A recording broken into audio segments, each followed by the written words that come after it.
Guys यो टक्कै therapy गर्दाखेरि होइन के फाइदा हुन्छ, कसरी फाइदा हुन्छ, होइन अब कतिको यसको आवश्यक छ, कतिको महत्त्वपूर्ण छ भन्ने कुरा चाहिँ तपाईँलाई जानकारी गराउँछु भन्दै।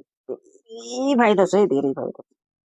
यो जुन खुट्टाको थेरापी गराउँदाखेरि चाहिँ धेरै फाइदा छ है। तपाईँले यो देखिराख्नु भएको छ नि, जुन यो भाडा यो भन्छ, यो चाहिँ नेचुरल हो। यो चाहिँ नेचुरल बडी डिटक्सिफाई अथवा फुड डिटक्सिफाई भन्छ। चाहिँ नेचुरल प्रडक्टहरूबाट फुड डिटक्सिफाई पनि गर्न सकिन्छ। यो चाहिँ नेचुरल हो होइन।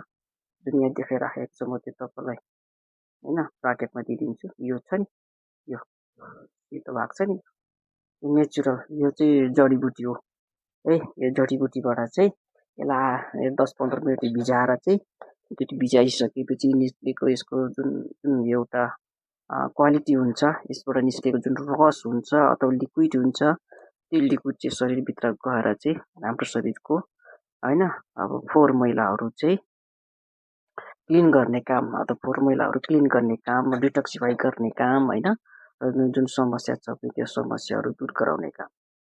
अब यो चाहिँ खुट्टाको पैताला प्रायः जस्तो थेरापी सेन्टरहरूतिर प्रायः जस्तो थेरापी गर्दाखेरि प्रायः जस्तो रोग लाग्नेदेखि लिएर रोगको समाधान, रोगको उपचार हुने कुराहरू चाहिँ खुट्टाको पैतालाबाट नै हुन्छ है। एकदमै खुट्टाको पैतालाको यति महत्त्वपूर्ण छ, यति महत्त्व छ कि यसको बारेमा होइन म तपाईँलाई बताइदिन्छु, देखाइदिन्छु होइन।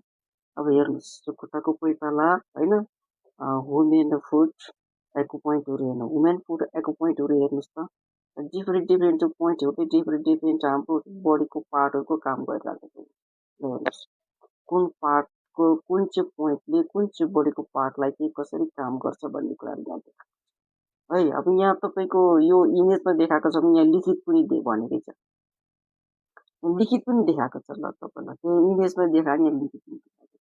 यो कुनै हामीले चाहिँ होइन यो कुनै मनगन्ती भन्छ नि कहिले, आफूले बनाएको जुन आफ्नो मनमा जे लाग्छ त्यो तरिकाले यो भनेको बनाएको होइन। जो तपाईँ हामी गुगलमा हेर्न सक्छौँ, युट्युबमा हेर्न सक्छौँ, ठुल्ठुलो थेरापी फिजियोथेरापी सेन्टरहरू होइन यसको चार्टहरू राखेको छ, यो हेर्न सक्छौँ। यो नेचुरल फिजियोथेरापीतिर हेर्न सक्छौँ। अन्त हस्पिटलतिर पनि हुन्छ, हस्पिटलतिर पनि ह्युमन बडीकै हुन्छ, अब बडीको पार्टको बारेमा हुन्छ होइन।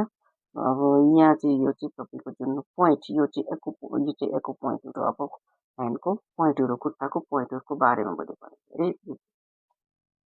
जस्तै यहाँ छ अब वुमेन फुड एको पोइन्ट है, वुमेन फुड एको पोइन्ट यहाँ हेर्नुहोस्, पेट सम्बन्धीको लागि होइन, पेटको लागि यहाँ अब केही